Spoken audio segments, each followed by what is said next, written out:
জামালপুরে এসটিজেএসএস এর উদ্যোগে যুব ইয়ুথদের সাথে অন্তর্ভুক্তিমূলক ইন্টারেক্টিভ সক্ষমতা বৃদ্ধিমূলক সেশন অনুষ্ঠিত। জামালপুর থেকে মোহাম্মদ আহসান হাবিব সুমনের পাঠানো তথ্য ও ভিডিওচিত্রে সম্পাদক ও প্রকাশক মোহাম্মদ জাকির হোসেন মনুর প্রতিবেদনে দেখুন বিস্তারিত। জামালপুরে সূর্য তরুণ যুব সমাজ সেবা সংস্থার উদ্যোগে যুব ইয়ুথদের সাথে অন্তর্ভুক্তিমূলক ইন্টারেক্টিভ সক্ষমতা বৃদ্ধিমূলক সেশন অনুষ্ঠিত হয়। জামালপুর জেলা যুব উন্নয়ন অধিদপ্তরের যুব প্রশিক্ষণ কেন্দ্রে ইয়ুথদের সাথে অন্তর্ভুক্তিমূলক ইন্টারেক্টিভ সক্ষমতা বৃদ্ধিমূলক এই গুরুত্বপূর্ণ সেশন আয়োজন করা হয়। উক্ত ইয়ুথদের সাথে অন্তর্ভুক্তিমূলক ইন্টারেক্টিভ সক্ষমতা বৃদ্ধিমূলক এই গুরুত্বপূর্ণ সেশনে সূর্য তরুণ যুব সমাজ সেবা সংস্থার নির্বাহী পরিচালক মোহাম্মদ খোরশেদ আলমের সভাপতিত্বে অনুষ্ঠানে প্রধান অতিথি হিসেবে উপস্থিত থেকে উদ্বোধন করেন জামালপুর জেলা যুব উন্নয়ন অধিদপ্তরের উপপরিচালক ফরিদুজ্জামান খান। বিশেষ অতিথি হিসেবে উপস্থিত ছিলেন যুব প্রশিক্ষণ কেন্দ্রের সিনিয়র ইন্সট্রাক্টর ফিরোজ আহমেদ, সমাজ উন্নয়ন ও প্রশিক্ষণ কেন্দ্র SPK এর নির্বাহী পরিচালক মোহাম্মদ এনামুল হক। তিনি দিনব্যাপী এই সেশনে ইয়ুথদের সাথে অন্তর্ভুক্তিমূলক ইন্টারেক্টিভ সক্ষমতা বৃদ্ধিমূলক এই গুরুত্বপূর্ণ বিষয় নিয়ে আলোচনা করেন। জাগো ফাউন্ডেশন ট্রাস্ট ও প্ল্যান ইন্টারন্যাশনাল বাংলাদেশ এর যৌথ বাস্তবায়নে এবং ঢাকাস্থ নেদারল্যান্ডস দূতাবাসের আর্থিক সহযোগিতায় সমতায় তারুণ্য ইয়ুথ ফর ইকুয়ালিটি প্রকল্পের আওতায় এই অনুষ্ঠানটি পরিচালিত হয়। দিনব্যাপী এই সেশনে 40 জন অংশগ্রহণকারী যুব নারীদের মাঝে সামাজিক বৈষম্য দূরীকরণ, নারীর অধিকার রক্ষা এবং নারীর প্রতি সহিংসতা রোধে বিস্তারিত আলোচনা করা হয়। এছাড়াও বর্তমান সময়ের ডিজিটাল বিশ্বের নারীর নিরাপত্তা নিশ্চিত করতে ডিজিটাল নিরাপত্তা ও মিডিয়া সাক্ষরতা এবং অ্যাডভোকেসি ও ইনফ্লুয়েন্সিং এর মাধ্যমে তরুণীদের ক্ষমতায়নের বিষয়ে বিশেষ প্রশিক্ষণ প্রদান করা হয়। প্রধান অতিথি তার বক্তব্যে বলেন, অন্তর্ভুক্তিমূলক ইন্টারেক্টিভ সক্ষমতা বৃদ্ধিমূলক এই গুরুত্বপূর্ণ বিষয়ে দিনব্যাপী এই সেশনে ইয়ুথদের নিয়ে যে আলোচনাগুলো হয়েছে তা সত্যিই আমাদের যুবদের জন্য কাজে লাগবে। তিনি আরও বলেন, সমাজে বিদ্যমান কুসংস্কার ও জেন্ডার বৈষম্য দূর করতে হলে আমাদের মানসিকতার পরিবর্তন জরুরি। নারীর প্রতি সকল প্রকার সহিংসতা প্রতিরোধে সম্মিলিত সামাজিক উদ্যোগের কোনো বিকল্প নেই। পরিশেষে সূর্য তরুণ যুব সমাজসেবা সংস্থার এই কার্যক্রম মাঠ পর্যায়ে ইয়ুথদের কার্যক্রমটি পৌঁছে দেওয়ার জন্য অনেক প্রশংসা করেন এবং ধন্যবাদ জানান। অনুষ্ঠানে সভাপতির বক্তব্যে খোরশেদ আলম বলেন, এই সেশনের মূল উদ্দেশ্য হল প্রতিটি তরুণীকে দক্ষ করে গড়ে তোলা, যাতে তারা ডিজিটাল মাধ্যম ব্যবহার করে নিজেদের অধিকার আদায় সচেষ্ট হতে পারে। বিশেষ অতিথি হিসেবে উপস্থিত থেকে বক্তব্য রাখেন যুব প্রশিক্ষণ কেন্দ্রের সিনিয়র ইন্সট্রাক্টর ফিরোজ আহমেদ। তিনি উল্লেখ করেন, STJSS নারীর ক্ষমতায়ন ও সহিংসতা প্রতিরোধে মাঠ পর্যায়ে নিরলসভাবে কাজ করে যাচ্ছে।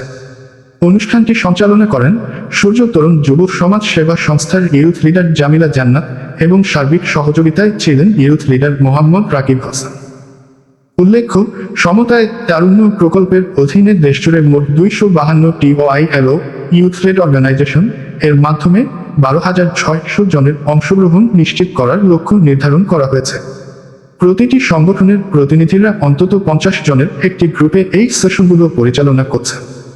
সেশন শেষে অংশগ্রহণকারীদের দক্ষতা মূল্যায়নের জন্য আধুনিক প্রযুক্তির QR কোড মাধ্যমে প্রি টেস্ট ও পোস্ট টেস্ট সম্পন্ন করা হয়। ইয়ুথরা আশা প্রকাশ করেন, এই ধরনের আলোচনার মাধ্যমে স্থানীয় পর্যায়ে একটি জেন্ডার সংবেদনশীল পরিবেশ তৈরি হবে এবং নারীরা তাদের অধিকার ও নিরাপত্তা সম্পর্কে আরও আত্মবিশ্বাসী হয়ে উঠবে।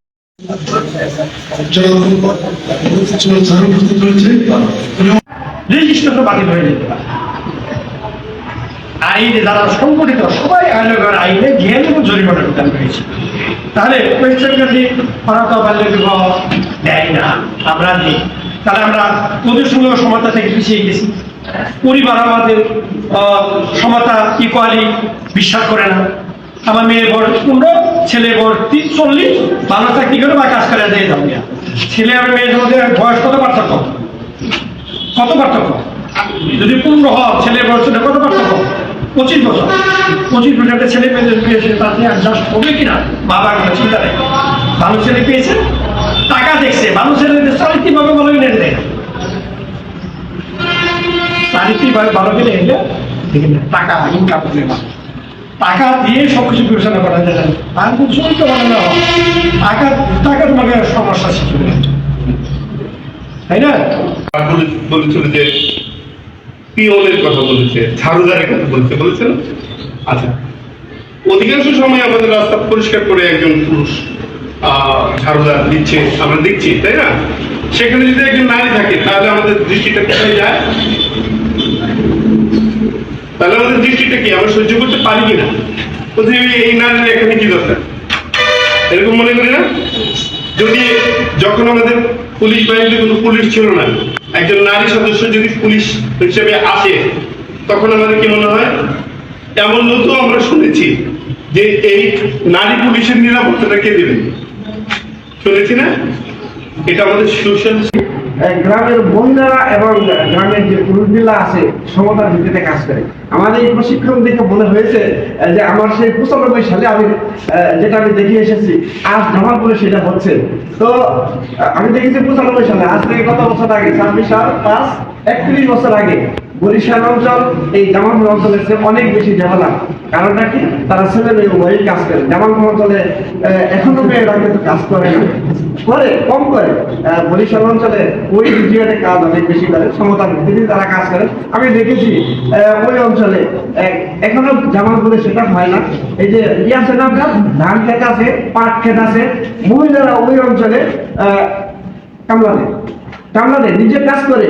মানে বড় বড় পাট ক্ষেত হয়ে গেছে, কাঁচি বা নিরানি নিয়ে তারা কাজ করে। আমি দেখেছি ধান খেতে ওরাও ওইখানে আস্তে আস্তে আপেসে লাগতেছে, বেঁচে থাকে ওরা তো